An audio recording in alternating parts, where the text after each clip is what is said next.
Today is Friday, December 11th. What to know about another major step for Pfizer's COVID-19 vaccine, the latest vote of confidence, and how soon Americans could start getting the shots. Also, what lawsuit President Trump is calling the big one, and who Time magazine picked as its 2020 Person of the Year. Plus, the Meteor Shower peaking this weekend, more new movies going straight to streaming, and how 900 people paid it forward in just one town. Welcome to The Newsworthy. All the day's news in around 10 minutes. Fast, fair, fun, and on the go. I'm Erica Mandy. Thanks so much for being here. You ready? Let's do this. The U.S. is now one step closer to having a COVID-19 vaccine. A panel of experts overwhelmingly voted yes to Pfizer's vaccine candidate, recommending the FDA issue an emergency use authorization. The FDA does not have to follow that recommendation, but it usually does, and it's expected to this time as well. Authorization could come by the end of this weekend, and the first Americans are expected to be vaccinated in a matter of days. Before the FDA panel's actual vote yesterday, the committee discussed a lot of issues related to the vaccine. For example, they talked about concerns of vaccinating people with allergies. Also, as Stat News reports, the real sticking point seems to be whether 16 and 17-year-olds should get the shot, or if adults should be considered 18 and up. Some felt there's not enough research on how the shots affect kids and teens just yet. At the end of the day, though, the vote came down 17-4, with most experts endorsing the vaccine for Americans 16 and older. So we'll see what the full FDA decides very soon. Now, keep in mind, Pfizer is not going to stop researching this vaccine. The drug maker plans to study long-term effects, possible allergic reactions, and the results in high-risk people like pregnant women and cancer patients. Also, Pfizer already started testing its vaccine on kids as young as 12 years old. Another drug maker, Moderna, started doing the same yesterday. Both Pfizer and Moderna are hoping to have final data from these trials with teens before the 2021 school year. And by the way, the same expert panel that met yesterday is also scheduled to meet next week to consider the Moderna vaccine option, and it's expected to recommend that one as well. Then AstraZeneca and Johnson & Johnson are expected to apply for emergency use authorization after the new year. They're wrapping up their final phase trials now.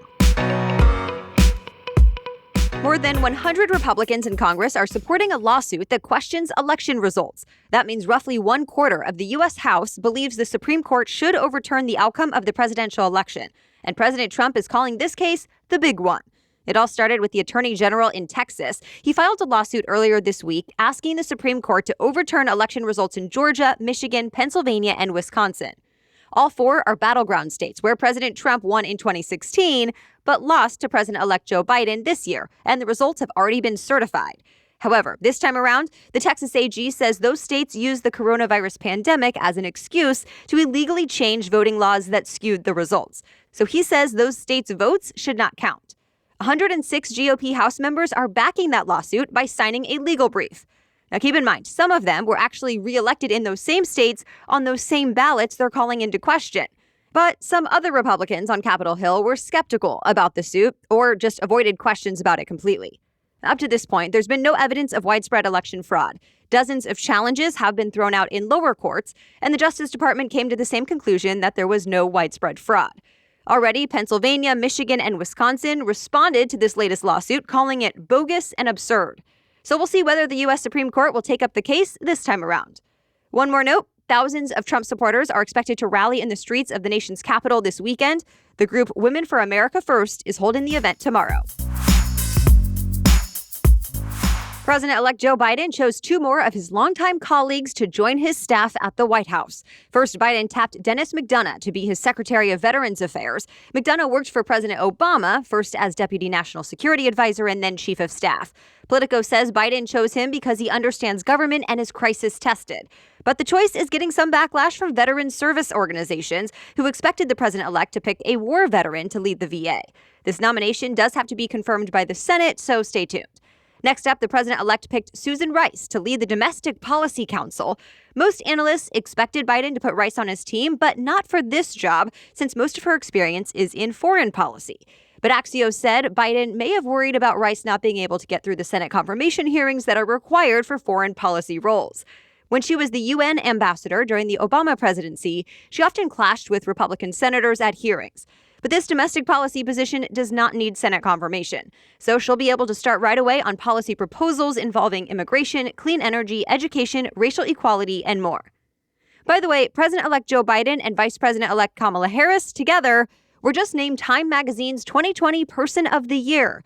Most years, this honor goes to one person, and Time has never chosen a vice president. But this year was different. Time's editor-in-chief said his team picked both of them because they, quote, will shape the nation's role in the world and the future of the American experiment. More news still ahead, but first, this episode is brought to you by Native. With the holiday season here, we're all getting into the spirit by indulging in the sights and sounds and scents of the season. So you know I updated my Native collection. I even got their fun candy cane holiday scent deodorant. It makes me smile and feel pretty festive every time I put it on. By the way, all the Native products are perfect for sweet-smelling stocking stuffers as well. Whether you want a festive scent or not, you already know I'm a huge fan of Native deodorants because they don't just block odor better, they're made better with ingredients that I trust and that you've actually heard of, like coconut oil and shea butter. Native never uses ingredients like aluminum, parabens, sulfates, or talc. Plus, it's risk-free to try with free shipping in the U.S. and free 30-day returns and exchanges.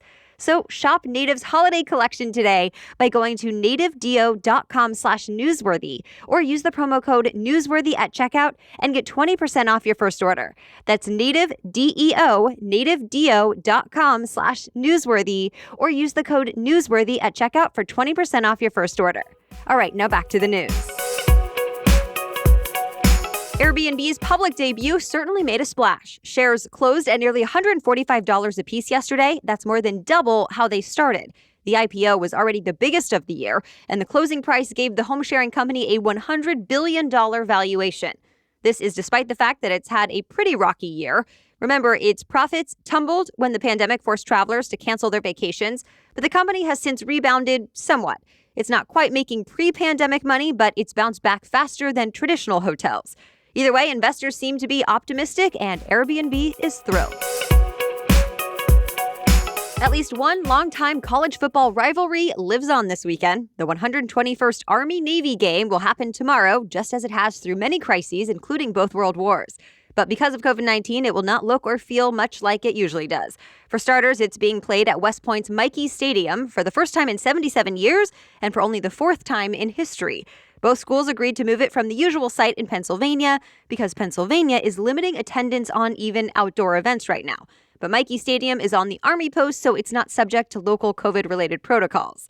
Not many fans will be allowed, but the Navy's Brigade of Midshipmen and Army's Corps of Cadets will be there. Or in other words, the student section will be there, and that's about 9,000 people. President Trump is also scheduled to fly in. If you're watching on TV, you'll see plenty of the Army-Navy traditions like the march-ons, the flyovers, and the school songs. It happens this Saturday at 3 p.m. Eastern on CBS. Former NFL player and current civil rights advocate Colin Kaepernick is getting his own flavor of Ben & Jerry's ice cream. It's called Change the World, spelled WHIRLED. Ben & Jerry's says it's doing this to honor Kaepernick's courage. Of course, he was the quarterback for the San Francisco 49ers when he protested racial injustice by taking a knee during the national anthem, and it caused quite the controversy. Some argue he even lost his job because of it. He has not played in the NFL since the 2016 season. That said, Kaepernick has continued fighting racial injustice off the field, and now Ben & Jerry's is making an ice cream flavor with his name on it. A portion of the proceeds will go to Kaepernick's nonprofit called Know Your Rights. The new ice cream will launch sometime next year. The streaming service Disney Plus will get immediate access to some of Disney's new releases from some of its biggest franchises, meaning Disney will add some of its new shows and movies directly to streaming over the next few years. And for some movies, they'll be available the same day they hit theaters. The list includes 10 Star Wars shows, 10 Marvel shows, 15 live-action or animated series, and 15 new Disney or Pixar movies. The Verge reports Disney's commitment to launch so much new content shows it's confident its streaming service will do well in the long run. Remember, Disney Plus launched about a year ago, and it has since grown to 86 million subscribers. Also in entertainment, Taylor Swift released her second surprise album of the year. This one is called Evermore, and as Swift puts it, it's the sister record to the album she released in July called Folklore. That album got a ton of praise and has been nominated for 5 Grammy Awards. But Swift says she just could not stop writing music. So she partnered up with the same creative team and churned out Evermore. It dropped at midnight, along with a music video for the album's first single called Willow. One of the biggest meteor showers of the year will peak this weekend. We're talking about the Geminid Meteor Shower. It happens every December when Earth passes through a trail of debris from a small asteroid. And this year, the best time to watch it is this Sunday night into Monday morning. During that window of time, up to 120 meteors could go streaking across the sky every hour. CBS News reports the meteors are often bright and yellow in color, so they're pretty easy to spot as long as the sky is clear. And this year, they're peaking around the time of a new moon, meaning they'll stand out even more against the extra dark sky. And that's it for the main news today, but now it's time for Feel Good Friday, when we bring you one extra feel-good or positive news story before the weekend. But first, this episode is brought to you by Fitbod. Fitbod is a smart fitness app that learns about your abilities more and more with each of your workouts and plans exercises designed to maximize your results. No more wondering what workout you should be doing today or how to switch it up. I like that Fitbod always cycles new exercises into the mix to keep workouts fun and fresh. And you can use it anywhere, whether you're at home, at the gym, or on the road. I've created 2 setups that I can easily switch between on the app, one using just my body weight and one using my at-home equipment. But if you prefer going to the gym, it can incorporate all of that equipment as well. Fitbod workouts are balanced to give you results while also avoiding overworking the same muscles, and it's super easy to use. Plus, it's way more affordable than personalized training in person. So get a personalized fitness plan that helps you work out smarter at fitbod.me/newsworthy. Try Fitbod for free for 1 whole month when you sign up today at fitbod.me/newsworthy. That's 1 free month when you sign up at fitbod.me/newsworthy. And now back to Feel Good Friday. And today we're talking about a massive pay-it-forward chain in a Dairy Queen drive-thru. More than 900 cars ended up passing through the drive-thru, and one after another, they each paid for the person behind them. This happened in a town in central Minnesota, about 2 hours northwest of Minneapolis. And it all started when a man asked to pay for the person in line behind him. And that person did the same, as did the next, and so on. The pay-it-forward chain was not broken for the better part of 3 days, and it totaled in at about $10,000 in sales. Word quickly spread about this on social media as well. And NBC News reports one person even called the store offering to put money on a gift card in the event that someone in line could not pay it forward. The Dairy Queen workers say they had never seen anything like this. They say they've definitely been energized and uplifted by the experience. Pay-it-forward chains have also happened at other fast food restaurants around the country. In fact, Starbucks had one that hit 750 people one time, and other food chains have reported some that got to 100 or more than 200 people. All right, thank you so much for listening today, and as always, for sharing the show. We'll be back with our special edition Saturday episode tomorrow and another news roundup on Monday. Until then, have a great day.